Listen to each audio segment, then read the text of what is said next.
4 రోజులు మామూలుగానే గడిచిపోయాయి. ఆ ఇంటిలో రాత్రుళ్ళు ఎలాంటి అవాంఛనీయమైన సంఘటనలు జరక్కపోవడం హర్షవర్ధన్ మనసుకు కాస్త ఉపశాంతి లభించినట్టయింది. ఆ 4 రోజుల నుండి భవంతి 4 గోడలు దాటి బయటికి వెళ్ళలేదు రాజేష్. అప్పుడప్పుడు తనే కిందకి దిగొచ్చి అతన్ని పలకరించేవాడు హర్షవర్ధన్. రాజేష్ భవంతిలో మకాం పెట్టిన మర్నాడే అక్కడ ప్రత్యక్షం అయ్యాడు భగవాన్ దాదా. అతన్ని తన కుటుంబ సభ్యులకు పరిచయం చేసి కొంతకాలం పాటు అతను ఆ భవంతిలోనే ఉంటాడని ప్రకటించాడు హర్షవర్ధన్. అందుకు గల కారణాన్ని మాత్రం ఎవరితోనూ చెప్పలేదు. అడిగి తెలుసుకునే ధైర్యం అక్కడున్న వారిలో ఎవరికీ లేదు. అడిగి తెలుసుకునే చనువున్న చక్రవర్తి ఆ విషయానికంత ప్రాముఖ్యతను ఇవ్వలేదు. అయితే గోండాగా పేరు పొందిన భగవాన్ దాదాకు అక్కడ ఆశ్రయం లభించడం ఆ ఇంట్లో అందర్నీ ఆశ్చర్యపరిచింది. హర్షవర్ధన్ భార్య మాత్రం ఆ విషయాన్ని గురించి పట్టించుకోకుండా ఉండలేకపోయింది. ఎవరండి ఈ దాదా? అతన్ని మన ఇంట్లో ఉండనివ్వడం ఏమిటి అని అడిగింది సుజల. ఉండనివ్వడం కాదు, బాబు రక్షణ కోసం అతన్ని నేనే ఏర్పాటు చేశాను అన్నాడు హర్షవర్ధన్. ఆశ్చర్యంగా చూసింది సుజలాదేవి. బాబుకి రక్షణ ఏమిటి? ఇప్పుడు వాడికేం ప్రమాదం వచ్చింది అని అడిగింది. కోట్లు విలువ చేసే ఆస్తికి వారసుడు మన చిరంజీవి. ఇప్పుడు కాకపోయినా ఎప్పుడైనా బాబుకి ప్రమాదం తలపెట్టే అవకాశం ఉంది అన్నాడు. ఎవరు తలపెడతారు ప్రమాదం? అటువంటి పాపానికి ఒడిగట్టే వాళ్ళెవరున్నారు ఇంట్లో? మరింత ఆశ్చర్యంగా అడిగిందామె. నీ ప్రశ్నలకు ప్రస్తుతం నా దగ్గర సమాధానం లేదు సుజల. బాబు క్షేమం కోరి ముందు జాగ్రత్తగా దాదాను నియమించాను. ఇంతకు మించి ఇప్పుడు నేను ఏమీ చెప్పలేను అంటూ ఆమె సమాధానం కోసం ఎదురు చూడకుండా ఆ గదిలో నుండి అవతలకు వెళ్ళిపోయాడు హర్షవర్ధన్. ఆ మరుక్షణంలోనే గది బయట ప్రత్యక్షమయ్యాడు భగవాన్ దాదా. మీరు నా విషయంలో ఆందోళన పడనవసరం లేదు మేడం. మీరు గదిలో ఉన్నంత వరకు నేను లోపలికి రాను. మీరు బయటికి వెళితే మాత్రం తిరిగి వచ్చేటంత వరకు ఉయ్యాల పక్కనే బయట ఇస్తాను. హర్షవర్ధన్ సాబ్ నాకు అప్పగించిన డ్యూటీ అదే అన్నాడు. సమాధానం చెప్పలేదు సుజలాదేవి. అంతరంగాన్ని ఆక్రమించుకుని ఉక్కిరిబిక్కిరి చేస్తోన్న ఆశ్చర్యాన్ని అదుపు చేసుకోవడానికి ప్రయత్నిస్తూ మంచం మీద కూర్చుండిపోయింది. ఆ రోజు రాత్రి భోజనం ముగించి తన గదిలోకొచ్చి మంచం మీద వాలి కొత్తగా తెచ్చుకున్న క్రైమ్ థ్రిల్లర్ నవలను అందుకుంది అలేఖ్య. పుస్తకం ఓపెన్ చేయగానే అక్షరాల వెంట పరుగులు తీయడం ప్రారంభించాయి ఆమె కళ్ళు. కథ ఇంట్రెస్టింగ్గా ఉండడంతో కొద్ది నిమిషాలు కూడా గడవకముందే చదవడంలో లీనమైపోయింది అలేఖ్య. చదువుతున్న పుస్తకం పూర్తి కావస్తుండగా విపరీతమైన ఈదురుగాలి గదిలోకి దూసుకొచ్చింది. ఆ వేగానికి కిటికీ తలుపులు టప్టపా కొట్టుకోవడంతో ఉన్నట్టుండి డైవర్ట్ అయింది పుస్తకం చదువుతున్న అలక్య కాన్సంట్రేషన్. పుస్తకాన్ని పక్కన పెట్టి విసుగ్గా లేచి కిటికీకేసి అడుగులు వేసింది. కిటికీ తలుపుల్ని మూయబోతూ భవంతి ఆవరణలో ఉన్న పూల మొక్కల మధ్యకు చూసి ఈడ్చి ముఖం మీద గుద్దినట్టు ఉలిక్కి పడిందామె. అప్పటికి 5 నిమిషాల ముందు అస్తవ్యస్తంగా పరుగులు తీస్తోన్న ఆలోచనలతో తన బెడ్రూమ్ని ఆనుకునున్న బాల్కనీలో కూర్చునున్నాడు హర్షవర్ధన్.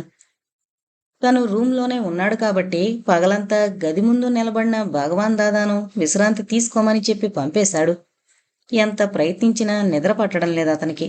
అప్పటికే చాలా సిగరెట్లు కాల్చాడు.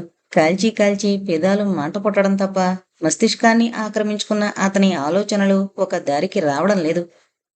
ఇలా ఎంతకాలం తను ఇంట్లో ఉండాలి?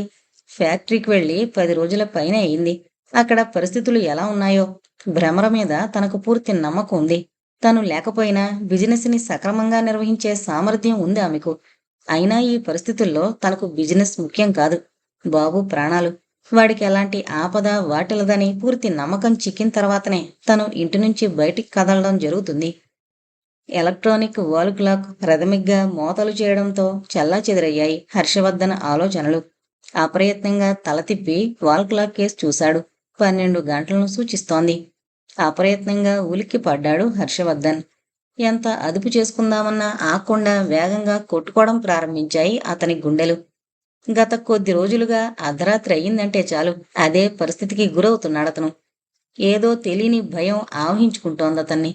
మరిచిపోదామని ఎంత ప్రయత్నించినా అజ్ఞాత వ్యక్తి అన్న మాటలు గుర్తుకొస్తున్నాయి. ఉన్నట్టుండి సన్నటి శబ్దం గాలిబాటునొచ్చి కర్ణేంద్రియాలను సోకేసరికి చెల్లాచెదురయ్యాయి హర్షవర్ధన్ ఆలోచనలు.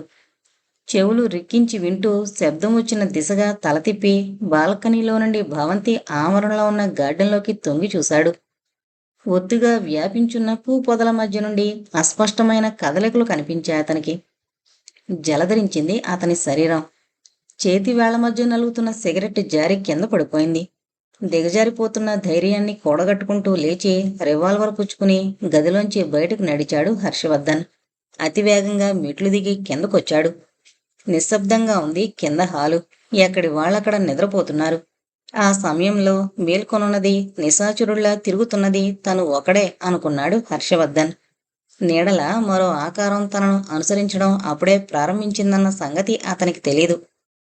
సూది కింద పడినా వినిపించేటంత నిశ్శబ్దం భవంతంతటా అలుముకునున్న కారణంగా గార్డెన్లో నుండి వినవస్తోన్న శబ్దం ఇప్పుడు మరింత స్పష్టంగా వినిపిస్తోంది అతనికి.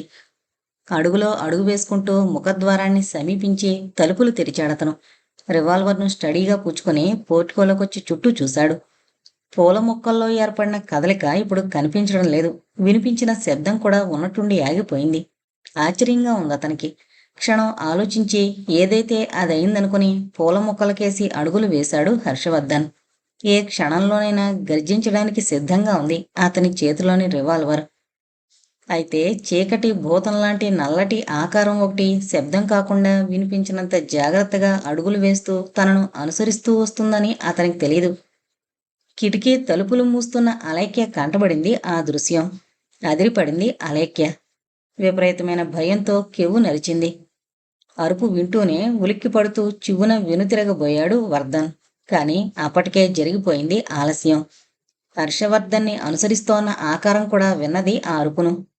ఆలస్యం చేయకుండా చేతిలో ఉన్న రోళ్లకర్రతో బలంగా బాదాడు హర్షవర్ధన్ తల మీద. పట్టుమంటూ వెలువడింది ఒక శబ్దం. చిట్లిపోయింది హర్షవర్ధన్ తల. బాధగరిచాడతను. జివ్వుమన్నాయి నరాలు. కనుల ముందు చీకట్లు కమ్ముకుంటున్నట్లు అనుభూతి కలిగింది. చిక్కటి రక్తం సుడులు తిరుగుతూ వెలుపలికి తన్నుకొస్తుండగా అలాగే నేలకు ఒరిగిపోయాడు. అతని శరీరం నేలకు తాకుతుండగానే స్పృహ తప్పిపోయింది అతనికి. ఆ దృశ్యాన్ని స్పష్టంగా చూసిన అలేఖ్య విపరీతమైన భయంతో గజగజ వణుకుతూ కెవ్వు కెవ్వుమని అరుస్తూనే ఉంది. ఆ అరుపులు వింటూనే అదిరిపాటుతో మేల్కొన్నారు నిద్రపోతున్నవారు. ఒకరి తర్వాత ఒకరు తమ తమ గదుల నుంచి పొరుగు పరుగున అక్కడికి చేరుకున్నారు. వీల్ చైర్ నెట్టుకుంటూ వచ్చిన చక్రవర్తి మాత్రం పోర్టికో మెట్లపైనే ఆగిపోయి ఆందోళన నిండిన కళ్లతో ఆత్రంగా చూడసాగాడు. రాజేష్ కూడా అక్కడికొచ్చాడు. మెయిన్ గేట్ను దాటి బయటకు పోతున్న ఆకారాన్ని గమనించి హర్షవర్ధన్ పరిస్థితిని కూడా పట్టించుకోకుండా వెంటపడ్డాడు. కొద్ది క్షణాల తేడాతో అక్కడికి చేరుకున్నాడు భగవాన్ దాదా. జరిగిందంతా అలేఖ్య చెప్పగా విని హర్షవర్ధన్ మీద అఘాయిత్యం తలపెట్టిన ఆకారాన్ని అన్వేషిస్తూ బయలుదేరాడు. పట్టుదలగా పరుగులేస్తూ 2 ఫర్లాంగుల దూరం వరకు ఆ ఆకారాన్ని వెంబడించాడు రాజేష్. అతను చూస్తుండగానే చీకటిగా ఉన్న ఒక సందులో నుండి అవతలకు పోయి ఉన్నట్టుండి అదృశ్యమైంది ఆ ఆకారం. విపరీతమైన ఆశ్చర్యానికి గురవుతూ పట్టువదలని విక్రమార్కుళ్ళ ఆ ఆకారం దాక్కోవడానికి అవకాశం ఉన్న ప్రదేశాలన్నింటినీ గాలించి వదిలి అసహనంగా వెనక్కి తిరిగాడు రాజేష్. హర్షవర్ధన్ తల మీద బలంగానే తగిలింది గాయం. అలేఖ్య ఫోన్ చేయడంతో వెంటనే వచ్చాడు డాక్టర్ కపాడియా. జరిగిన సంఘటనను గురించి విని విపరీతమైన ఆశ్చర్యానికి గురవుతూ అతని తలకు కట్టుకట్టాడు. ప్రాణానికి ప్రమాదం ఏమీ లేదని, రక్తం కొంచెం ఎక్కువగా పోవడం వల్ల కొద్ది రోజుల పాటు మంచం దిక్కుండా విశ్రాంతి తీసుకోవడం మంచిదని, ఉదయాన్నే వచ్చి చూస్తానని చెప్పి వెళ్ళిపోయాడు. 1 గంట తర్వాత స్పృహలోకొచ్చి కళ్ళు తెరిచి చుట్టూ చూశాడు హర్షవర్ధన్. సజల నయనాలతో అతని పక్కనే కూర్చునుంది భార్య సుజలాదేవి. అప్పటికే అక్కడికి తిరిగొచ్చాడు రాజేష్. ఏడుపు ముఖంతో గుటకలు మింగుతూ అతని పక్కనే నిలబడింది అలేఖ్య. చక్రవర్తి, విఠల్, ఇంటి నౌకర్లు మంచానికి రెండో పక్క నిలబడి ఆత్రంగా చూస్తున్నారు హర్షవర్ధన్ ముఖంలోకి. అతను కళ్ళు తెరవడం గమనించేసరికి కొద్దిగా తేలికి పడ్డాయి వారి హృదయాలు. ఆ సమయంలో మణిధర్ ఒక్కడే ఇంట్లో లేడన్న విషయాన్ని గమనించాడు రాజేష్. బాబు బాబు ఎలా ఉన్నాడు? ఉన్నట్టుండి అడిగాడు హర్షవర్ధన్. బాబు క్షేమంగానే ఉన్నాడు సార్, నిద్రపోతున్నాడు. మీరు విశ్రాంతి తీసుకోండి, నేను మెలకువగా ఉండి బాబుని చూసుకుంటాను అన్నాడు భగవాన్ దాదా. చిన్నగా నిట్టూరిచ్చాడు హర్షవర్ధన్. ఏమండి, ఏంటండి ఇదంతా? అసలు ఏం జరిగిందండి? చీమకు కూడా అపకారం తలపెట్టిన మిమ్మల్ని గాయపరచడానికి ఆ దుర్మార్గుడికి చేతులెలా వచ్చాయి అంటూ బౌరు మంది. సమాధానం చెప్పలేదు హర్షవర్ధన్. అందరి వంక చూస్తూ అక్కడి నుండి వెళ్లమన్నట్టు కళ్ళతోనే సైగలు చేశాడు. బొరువెక్కిన హృదయాలతో ఆ గదిలో నుండి అవతలకు వెళ్ళిపోయారు అందరూ. సుజయ్, నాకు కొంచెం హార్లిక్స్ తెచ్చిపెట్టు. అందరూ వెళ్ళిపోయిన తర్వాత భార్యను ఉద్దేశించి మెల్లగా అన్నాడు హర్షవర్ధన్. కళ్ళు తుడుచుకుంటూ లేచి కిచెన్ వైపు అడుగులు వేస్తూ వెళ్ళిపోయింది సుజలాదేవి. ఆమె వెళ్ళిన తర్వాత భగవాన్ దాదాను తనకు మరింత దగ్గరగా రమ్మని సైగ చేశాడు హర్షవర్ధన్. 2 అడుగులు ముందుకు వేసి అతన్ని సమీపించి నిల్చున్నాడు దాదా. నేను చెప్పేది జాగ్రత్తగా విను దాదా అంటూ మెల్లని స్వరంతో ఏదో చెప్పడం ప్రారంభించాడు. భగవాన్ దాదా మాత్రమే తన మాటలను శ్రద్ధగా వింటున్నాడని అనుకున్నాడు హర్షవర్ధన్. అయితే ఉన్న చోటు నుండి కదలకుండా హర్షవర్ధన్ చెబుతున్న మాటలను దూరంగా ఉన్న మరో వ్యక్తి వింటున్నాడని అతనికి కానీ భగవాన్ దాదాకి కానీ ఏమాత్రం తెలీదు. ఏదైతే జరగకూడదని హర్షవర్ధన్ కోరుకున్నాడో అదే జరిగింది. భయంతో కూడిన వాతావరణం నెలకొనుంది ఆ ఇంట్లో. రాత్రి జరిగిన సంఘటనను తలుచుకుంటూ గదుల్లో నుండి బయటికి రావడం మానేశారందరూ. నౌకర్ల ద్వారా టిఫిన్లు కాఫీలు తమ గదుల్లోకే అందేలా చేసుకున్నారు. అలైక్య రాజేష్లు మాత్రం డైనింగ్ టేబుల్ దగ్గర అటెండ్ అయ్యి కామ్గా టిఫిన్ ముగించారు. ఆ తర్వాత అలైక్య గదిలోకి పోయి రాత్రి జరిగిన సంఘటన గురించి చర్చించడం ప్రారంభించారు. అడుగుతున్నానని ఏమీ అనుకోవద్దు మిస్ అలైక్య. మీ అన్నగారు ఫ్యాక్టరీకి వెళ్లకుండా ఇంట్లోనే ఎన్ని రోజులుగా ఉంటున్నారు? అడిగాడు రాజేష్. బాబు పుట్టిన దగ్గర నుంచి అనుకుంటాను. ఖచ్చితంగా చెప్పాలంటే బాబు బారసాల దగ్గర నుంచి వెళ్ళడం లేదు అంది అలైక్య. ఎందువల్ల? ఖచ్చితమైన కారణం ఏంటో నాకు తెలీదు అంటూ బారసాల నాడు నౌకరు రంగయ్య మరణం దగ్గర నుండి రాత్రి జరిగిన సంఘటన దాకా మరోసారి అతనికి వివరంగా చెప్పింది. ఐసి, నువ్వు చెప్పిన దాన్ని బట్టి ఆలోచిస్తే అంతా కన్ఫ్యూజన్ తప్ప ఏమీ కనిపించడం లేదు. బహుశా నీకు తెలియని మరికొన్ని సంఘటనలు జరిగి ఉండాలి. బహుశా అవి మీ అన్నగారికి తెలుసుండాలి. ఆయన ఏదో కీడును శంకిస్తున్నట్టు అనిపిస్తోంది. అందుకే వచ్చి నెత్తురు తాగే గోండాని తెలిసి కూడా భగవాన్ దాదాను పట్టుబట్టి ఇక్కడ కాపలాకి నియమించుంటారు అన్నాడు. మై గాడ్, కీడు శంకిస్తున్నాడా మా అన్నయ్య? ఎవరికి? ఎవరికి అన్నది నిన్నగాక మొన్నొచ్చిన వాణ్ణి నాకెలా తెలుస్తుంది? నువ్వు సహకరిస్తానంటే నేను నిన్ను మరికొన్ని ప్రశ్నలు అడుగుతాను. చెప్పు మీ సాలక్య, సహకరిస్తావా? సమాధానాలు చెబుతావా అని అడిగాడు రాజేష్. అడుగు, ఏంటా ప్రశ్నలు అంది. ఈ ఇంట్లో ఎంతమంది ఉంటున్నారు? పేర్లు వివరాలతో సహా చెప్పింది అలేఖ్య. రాత్రి మీ అన్నయ్య మీద అఘాయిత్యం జరిగిన సమయంలో మణిధర్ లేడు కదూ? సూటిగా అడిగాడు రాజేష్. ఉలిక్కి పడింది అలేఖ్య. అంటే మణిధర్ను అనుమానిస్తున్నారా అంది. అనుమానించడంలో తప్పేంటి? నోనో, మణిధర్కి మా అన్నయ్య అంటే చాలా గౌరవం, భయం, భక్తి ఉన్నాయి. అతనికి చెడు అలవాట్లు, రౌడీ స్నేహితులు ఉన్నమాట నిజమే. కానీ మా అన్నయ్య మీద చేయి చేసుకునేటంత నీచానికి దిగజారడు. అది సరేగాని ఇంత శ్రద్ధగా ఈ వివరాలన్నీ ఎందుకు అడుగుతున్నట్టు? అనుమానంగా చూస్తూ అంది అలేఖ్య. చిన్నగా నవ్వాడు రాజేష్. అనాథనైన నాకు ఆదరించి అన్నం పెట్టాడు మీ అన్నయ్య. నన్ను మీ కుటుంబంలో ఒకడిగా భావించి నా మంచి చెడ్డల్ని గౌరవిస్తున్నారు. ఆయనకు ఏదో విధంగా సహాయపడాలనే నా ఆలోచన అన్నాడు. ఆరాధనగా చూసింది అతని ముఖంలోకి అలేఖ్య. రాజు, నువ్వు ఊహిస్తున్నట్టు నిజంగానే మా అన్నయ్య బయటికి చెప్పుకోలేని ఏదో విషయాన్ని గుండెల్లో దాచుకుని బాధపడుతున్నాడని నాకు అనిపిస్తోంది. చెప్పు రాజు, నిజంగానే మా అన్నయ్యకు సహాయం చేస్తావా అంటూ తనకు తెలియకుండానే ముందు కొంగి అతని 2 చేతులను పట్టుకుంది. ఆ స్పర్శ ఒక రకమైన గిలిగింతను కలిగించింది రాజేష్కి. సమాధానం చెప్పకుండా ఆమె కళ్ళలోకి చూశాడు. కాంతిగా మెరుస్తున్నాయి ఆమె కళ్ళు. సన్నగా వణుకుతున్నాయి ఆమె పెదాలు. ఐ లవ్ యు రాజు. తొలిచూపులోనే నా మనసుని కరిపించాను. ఆమెకు తెలియకుండానే అప్రయత్నంగా ఆ మాటలను ఉచ్చరించాయి ఆమె పెదాలు. రియల్లీ అన్నాడు రాజేష్. ఆ మాట వింటూనే మెదడును ఆవహించిన మొత్తు వదిలినట్టు ఉలిక్కిపడుతూ చటుక్కున వెనక్కి జరిగింది అలేఖ్య. సింధూరాలయ్యాయి ఆమె బుగ్గలు. ఆమె సిగ్గుపడుతోందని గ్రహించి చిన్నగా గొంతు సవరించుకున్నాడు రాజేష్. నువ్వు అడిగినా అడక్కపోయినా మీ అన్నయ్యకు సహాయపడడం నా కర్తవ్యంగా భావిస్తున్నాను అలేఖ్య. నీ సహకారం ఉంటే తప్పకుండా ఆయన ప్రాబ్లం ఏమిటో తెలుసుకుని సాల్వ్ చేస్తాను అన్నాడు. చెప్పురాజు, నేను ఏం చెయ్యాలి అని అడిగింది అలేఖ్య. ఇక్కడ కాదు, మనం ఇందిరా పార్కులో కలుసుకుని చర్చించాల్సిన విషయాలు మరికొన్నున్నాయి. నువ్వు ఏం చెయ్యాలో అక్కడ చెబుతాను. కాలేజీ విడిచిపెట్టగానే వచ్చి పార్కులో కలుసుకో అన్నాడు. అలాగే రాజు అంటూ పుస్తకాలు సర్దుకుని కాలేజీకి బయలుదేరి వెళ్ళిపోయిందామె. ఆమెను మెయిన్ గేటు దాకా సాగనంపి తిరిగి తన గదిలోకొచ్చి మంచం మీద వాలాడు రాజేష్. వెంటనే అతని మస్తిష్కాన్ని ఆక్రమించుకున్నాయి ఆలోచనలు. కోటీశ్వరుడు హర్షవర్ధన్కి శత్రువులు ఉండడంలో ఆశ్చర్యం లేదు. అయితే ఆ శత్రువులు ఇంట్లోని వారా, బయటవారా అన్నది సమాధానం తెలుసుకోవలసిన మొట్టమొదటి ప్రశ్న. అలైక్య చెప్పిన వివరాలను బట్టి ఇంట్లో వాళ్ళని గురించి ఆలోచించడం ప్రారంభించాడు. చక్రవర్తి ప్రమాదంలో కాళ్లు పోయి కదల్లేని స్థితిలో ఉన్న చక్రవర్తిని గురించి ఆలోచించాల్సిన అవసరం లేదు. అనుమానించాల్సిన అవసరం అంతకంటే లేదు. ఇకపోతే వెర్రిబోగులు వాడైన అతని కొడుకుని అనుమానితుల లిస్టులో వేయడం శుద్ధ దండగా. ఇక మణిధర్ విషయానికొస్తే అతనికి అలైక్య సర్టిఫికెట్ లభించింది కాబట్టి అతని పేరు కూడా అనుమానితుల జాబితాలోంచి కొట్టివేయాల్సిందే. ఇకపోతే అలైక్య చట్టరీత్యా హర్షవర్ధన్ ఆస్తిలో వాటా పంచుకోవలసిన ఇంటి ఆడబడుచు. ఆమె స్వభావం ఎలాంటిదో తెలిసి కూడా ఆమెను గురించి ఆలోచిస్తున్నందుకు తనలో తానే నవ్వుకున్నాడు రాజేష్. ఇకపోతే బయట మనిషి అయిన కుటుంబ సభ్యుల జాబితాలో చేర్చదగిందట భ్రమర. హర్షవర్ధన్ గారి వ్యాపార రహస్యాలు, ఆయన స్వవిషయాలు తెలిసిన ఒకే ఒక్క వ్యక్తి. ఆ తర్వాత డాక్టర్ కాపాడియా కదిలాడు అతని మస్తిష్కంలో.